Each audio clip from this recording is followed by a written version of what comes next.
माशाल्लाह, सुभान अल्लाह, अल्हम्दुलिल्लाह, अल्लाहु अकबर। देखिए कितना प्यारा मौसम है, माशाल्लाह, अल्हम्दुलिल्लाह, अल्लाहु अकबर।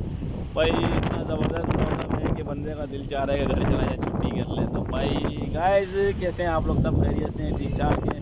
देखो भाई थोड़ा सा मैंने बोला आप लोगों के साथ थोड़ा डिस्कस वगैरह कर लूँ, मान का मौसम बता दूँ। इतना प्यारा मौसम है, वेदर है ज़बरदस्त आ रहा है। और बस वेदर हम लोग देख रहे हैं, उसमें क्या नाम है, गूगल में बताता है अभी बारिश हो रही है, अभी बारिश हो रही है, लेकिन जो अल्लाह को मंजूर होगा वही होगा। मौसम बड़ा प्यारा है।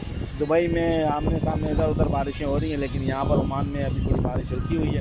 तो भाई दुआ करें आप लोग सब जो है ना, बारिश वगैरह हो जाए, क्योंकि काम करने का जो है ना दिल नहीं कर रहा। मौसम इतना प्यारा है, देखें इतना प्यारा मौसम चल रहा है यार, ज़बरदस्त किस्म का मौसम है। तो भाई आप लोग बताएं आप लोग के पास वहाँ पर मौसम कैसा है? ठीक है, अपने उधर का मौसम भी बताएं।